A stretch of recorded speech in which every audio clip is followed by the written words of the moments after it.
Halo semuanya, assalamualaikum warahmatullahi wabarakatuh. Berjumpa lagi dengan channel saya.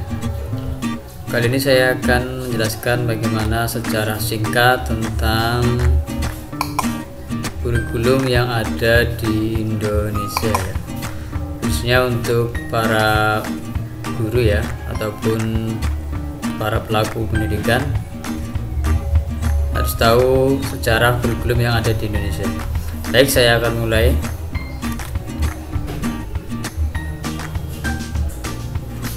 Dari definisi kurikulum.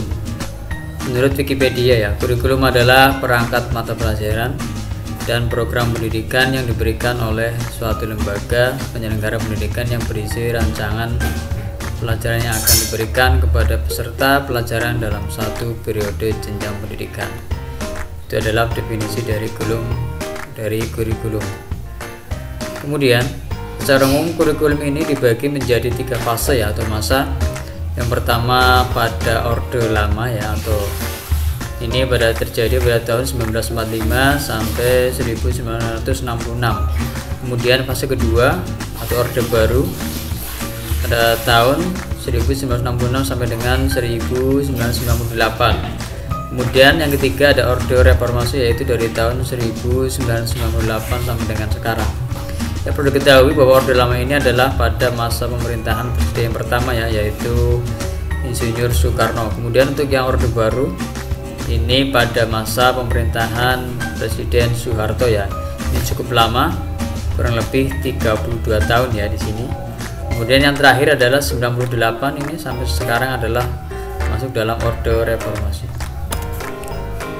Nah, pada orde lama ini ada 3 pergantian. Yang pertama ada tahun 1947 ya, atau kurikulum 1947 atau dalam orde lama ini lebih dikenal dengan namanya adalah rencana pelajaran ya, atau bahasa sekarang adalah kurikulum.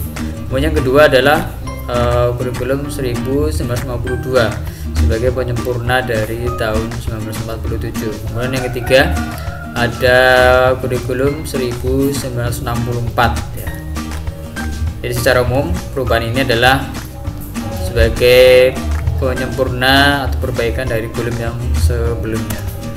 Kemudian pada orde baru ini ada 4 perubahan, yaitu pada tahun 1964. Kemudian ini ada istilah correlated subject kurikulum ya, artinya materi pada jenjang pendidikan rendah memiliki korelasi untuk jenjang pendidikan selanjutnya. Kemudian disempurnakan lagi pada tahun 1975 ya, atau ada istilah PPSI ya, prosedur pengembangan sistem instruksional, atau dikenal dengan istilah satuan pelajaran. Kemudian disempurnakan kembali pada tahun 1984. Dalam istilah dulu ada istilah CBSA ya, cara belajar siswa aktif ya, jadi lebih mengedepankan keaktifan siswa.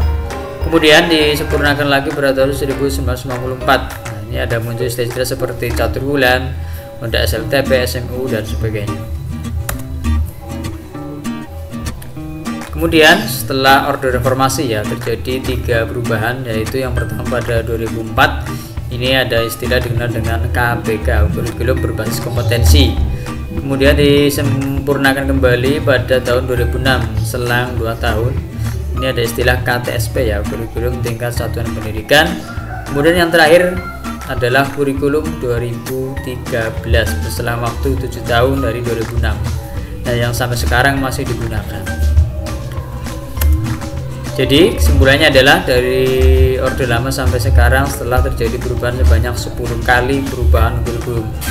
Untuk tahun sekarang di 2022 sampai selanjutnya apakah akan ada kurikulum baru? Kita lihat ke depannya. Semoga pendidikan di Indonesia semakin maju. Demikian dari saya, semoga bermanfaat bagaimana secara singkat tentang perubahan kurikulum di Indonesia. Assalamualaikum warahmatullahi wabarakatuh.